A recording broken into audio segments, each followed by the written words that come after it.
Shalom sahabat Mitra Rema.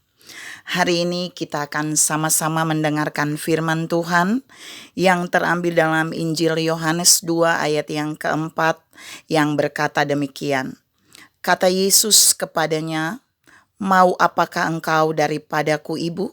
Saatku belum tiba." Demikianlah firman Tuhan. Dan firman ini akan sama-sama saudara dan saya renungkan di hari ini yang saya beri judul waktunya atau waktu Tuhan. Saudara yang saya kasihi dalam Tuhan Yesus Kristus, seringkali kita mengalami di mana menurut kita ini waktu yang sudah urgent untuk Tuhan melakukan sesuatu bagi kita. Tapi sesungguhnya Tuhan tidak melakukannya, itu karena bukan waktu Tuhan bagi kita. Dan kita mau belajar lewat 5 peristiwa yang akan saya share hari ini, bagaimana Allah menunjukkan, melakukan sesuatu kepada kita sesuai dengan waktunya, bukan sesuai dengan waktu manusia. Dan 5 peristiwa ini mau saya share buat saudara. Kita mulai dari peristiwa yang pertama, yaitu di dalam pembacaan kita tadi di dalam Yohanes 2.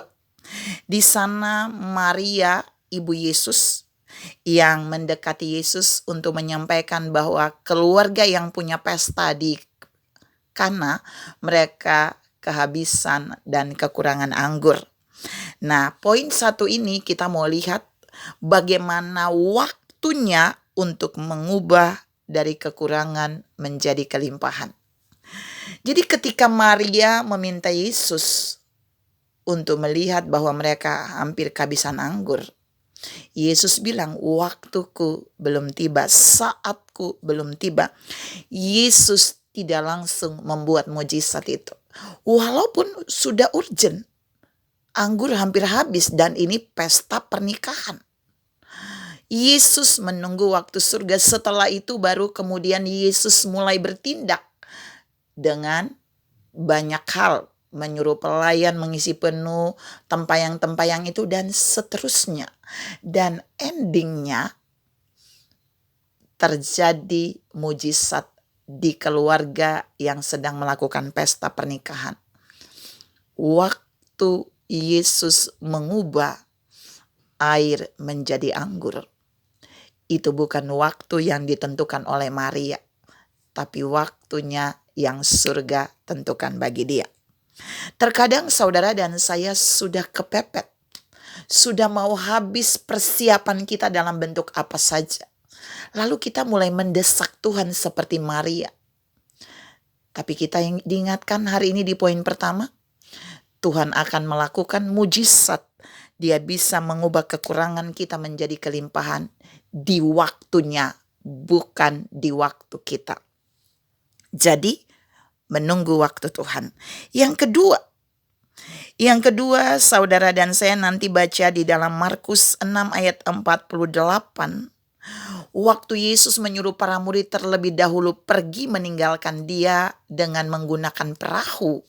Alkitab berkata di sana di tengah danau itu terjadi angin sakal dan gelombang memukul perahu. Bahkan di sana dikatakan para murid mulai payah, mulai kesulitan mendayung perahu mereka. Dan tiba-tiba kalau saudara baca di Injil lain, Yesus datang setelah mereka udah payah.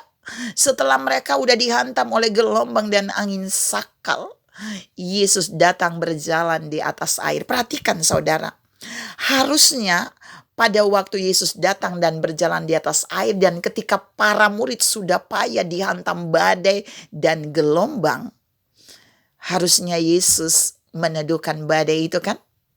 Tapi itu tidak terjadi.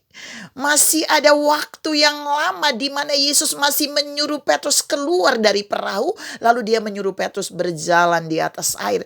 Tapi perahu itu masih dihantam oleh gelombang. Kapan Yesus meneduhkan badai itu? Setelah Yesus dan Petrus berjalan di atas air, Petrus mulai tercelup, Yesus narik Petrus lagi dan berjalan di atas air kembali. Dan kemudian Yesus berjalan bersama Petrus masuk ke dalam perahu. Barulah Yesus meneduhkan badai itu. Jadi badai itu tidak langsung dihentikan oleh Yesus ketika Yesus melihat para murid sudah mulai payah dihantam badai dalam perahu itu. Terkadang Allah yang sama juga melakukan itu bagi saudara dan saya.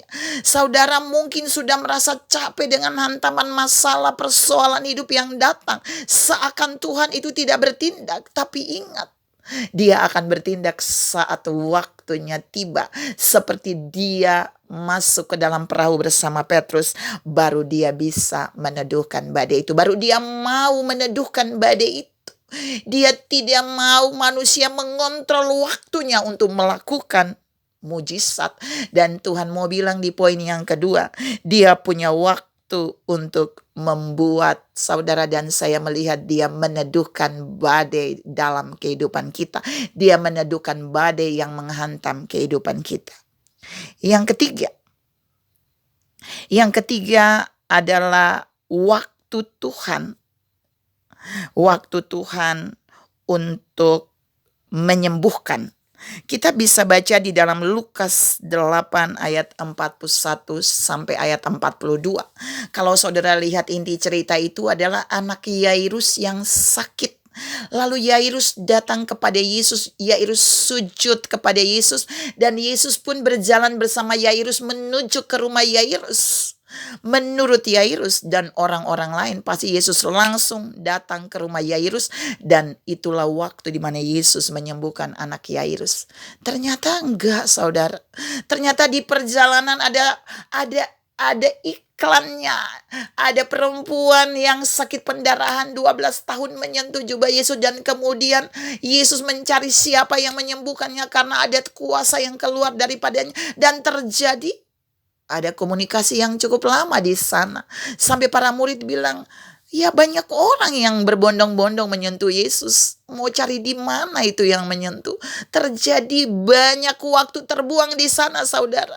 Dan pasti Yairus gelisah, kok waktunya udah mepet. Kenapa Yesus tidak langsung datang ke rumahnya? Karena itu bukan waktu Tuhan. Dan setelah dia selesai berbicara dengan perempuan pendarahan itu, barulah Yesus menuju ke rumah Yairus, walaupun sudah terlambat karena anaknya sudah meninggal. Tapi endingnya Yesus membangkitkan anak Yairus itu. Dia sembuh total. Terkadang Tuhan yang sama juga melakukan itu dalam hidup saudara dan saya. Terkadang kita udah kepepet, udah mepet. Sakit penyakit kita terasa sudah ada dalam masa kritis. Dan kok Tuhan tidak sembuhkan? Karena belum waktunya. Saudara dan saya cukup percaya. Karena waktu dalam perjalanan Yesus bilang kepada Yairus ketika orang-orang bilang, ngapain kamu bawa guru itu datang lagi? Anakmu sudah meninggal. Tapi Yesus bilang kepada Yairus, percaya saja. Ayo saudara yang sedang mengalami sakit penyakit. Dalam bentuk apa saja yang menyerang kehidupan fisik saudara. Jika hari ini Tuhan belum menyembuhkan saudara, percaya saja di waktunya saudara pasti disembuhkan seperti anak Yairus. Yang keempat, peristiwa yang keempat di mana kita bisa melihat waktu Tuhan yang terjadi, yaitu waktu di mana Tuhan membuat pekerjaan seseorang berhasil. Kita bisa lihat dalam Yohanes 21 ayat yang ke-6. Sebelum itu saudara bisa tahu bahwa Petrus menebarkan jalannya waktu dia menangkap ikan. Semalam-malaman dia tidak mendapatkan apa-apa. Dia dan teman-temannya. Tapi kemudian Yesus mendatangi dia dan bertanya dapat apa, dan mereka bilang gak dapat apa-apa. Yesus bilang tebarkan jalamu di sebelah kanan perahu. Menurut Petrus waktunya nggak pas. Tapi itu waktu Tuhan memberkati hasil pekerjaan Petrus.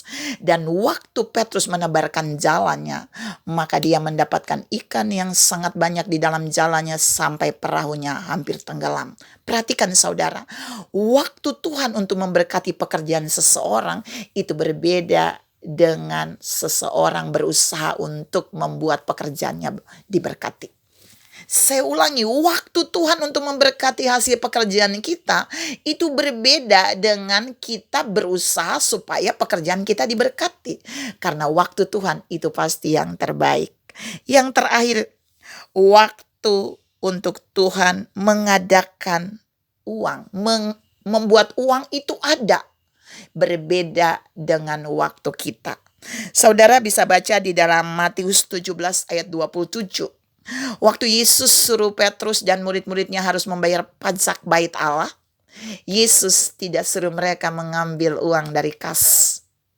Tapi Yesus menyuruh Petrus pergi menangkap ikan, dan ikan yang besar di dalamnya ada uang dirham. Dan uang itulah yang dipakai untuk membayar pajak bait Allah. Perhatikan saudara, waktu untuk Tuhan membuat Petrus mendapatkan uang itu bukan instan. Saya ulangi, jika seseorang bergumul untuk melakukan pembayaran apa saja di dalam kebutuhannya dan dia benar-benar urgent, Allah tidak melakukan itu secara instan. Allah suruh Petrus bekerja dulu, pergi menangkap ikan. Di dalam ikan yang nanti Petrus tangkap ada uang yang sudah tersisa di sana. Itu artinya bukan saudara dan saya pergi menangkap ikan dan di ikan ada uang, bukan. Tapi Tuhan mau bilang di bagian ini, Allah sanggup memberkati keuangan saudara dan saya seperti dia melakukan bagi Petrus, asal kita mau bekerja dan kerjakan bagian yang Tuhan tetapkan sesuai dengan perintahnya, maka Tuhan pun bisa membuat keuangan kita datang dengan cara ajaib. Saudara yang saya kasihi dalam Tuhan Yesus Kristus, waktu Tuhan berbeda dengan waktu kita. Untuk melakukan semuanya, kita perlu sabar, kita perlu menunggu waktu Tuhan melakukan itu bagi kita. Tuhan memberkati saudara berlimpah. Salam mengerti waktu Tuhan untuk melakukan segala sesuatu dalam kehidupan kita. Amin.